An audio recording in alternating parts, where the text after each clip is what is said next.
So hello everybody. So far we have built our model. Now it's time to validate our model. So without further delay, let's get into the video. This is our final index. Okay. Now let's see how to validate your final index map. So you can validate by many things like arsenic concentration and nitrate concentration.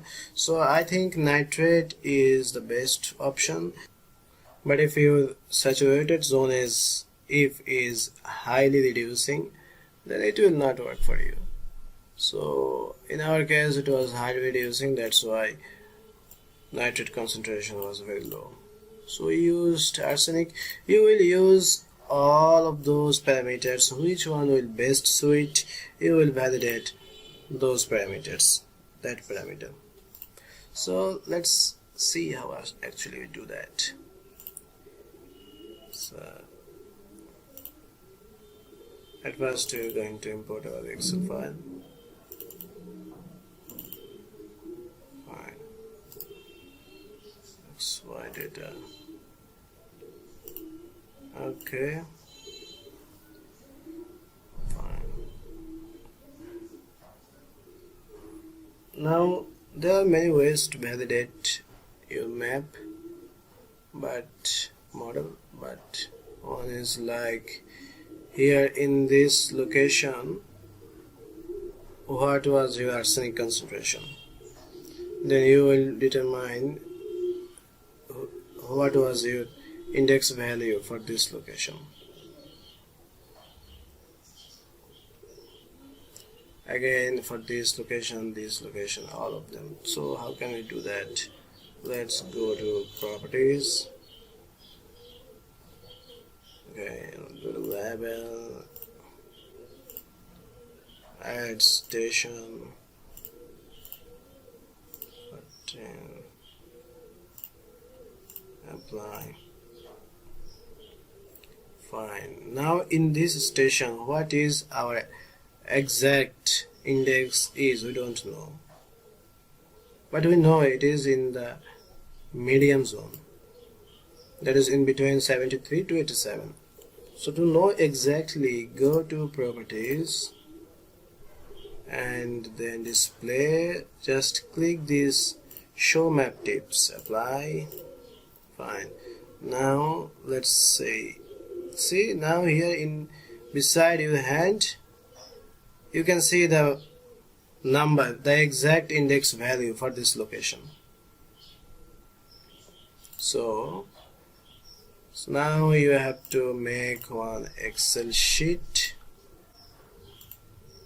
Sorry. Okay, so we have this station 1. For station 1, arsenic concentration is 7. Insert. Make one like index. And for station 1, let's see what is our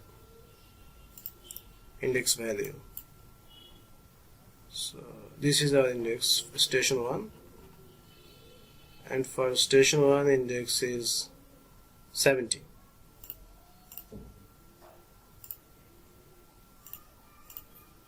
So right here 70. So similarly you have to collect all the data, all the index values for each station. So that's a little tedious, but there's another option. We'll see that in a minute. So let's say for station 2 it was 80, for station 3 it was 79, etc, etc. So we are just going to see it random values first. Okay. Fine. Now what we'll do is we'll make a scatter plot. Insert. See this one. So then after that go to trend line, linear, and you can go to more option, then display equation r square. So I'm just showing you how to do that. Then you will find the r square value, or you can do that in Python, the correlation in between these two parameters. If correlation is high, then it's good to say that you can say that your model is more or less validated, that is arsenic is correlated with your index. But it should occur in the case of nitrate actually. So you will see plot like this or something like this. Okay, depends on your values. Okay, that's it. And another way is, the first way is actually correlation. If it is highly positively correlated, then it's good. Okay, if you don't see any correlation in between arsenic and your index, then you have to see another parameter.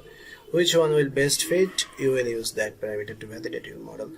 Okay, now go ahead and see another method. So to do that, at first go to properties and uncheck it, clear it out. Fine. Now go to properties, symbology, then quantiles, graduated symbol, and here value, in this value give arsenic 6. Okay, fine. Color was okay. Okay, apply. Fine. Now I'm going to tell you what this means actually. Just change it, this color. Okay. Now this blue type color means highly vulnerable zone, and red is medium, and this one is low. Sorry, this one is medium, and this yellow type is low. Okay, now those large bubbles, arsenic, you can also modify it like let's classify it into 3 classes and give, like for Bangladesh standard, for arsenic in drinking water, WHO standard is 10 microgram, Bangladesh is 50, and okay, apply. Fine. So the large one is 50 to 990, so it's very high concentration. So now what we are going to do is we are going to see in the highly vulnerable zone how many arsenic samples that are in high concentration level are occurring. How many arsenic samples are in high zone? Then how many samples that are in low zone that contains low arsenic concentration? And after that, and you can see here that in our low zone arsenic concentration is actually low. Maximum of them are low. See here, it's low. This yellow zone is low vulnerability zone, and in here arsenic level is low. So you can say that our model is more or less what we can say, more or less validated. So you can write like this: out of 64 samples, 15 samples exceeded Bangladesh standard, of which percentage you can give samples fall in low moderate. and this is the last one I know. So that's it for now. If you find this video helpful, then like, subscribe, and if you have any questions, let me know in the comment section. Okay.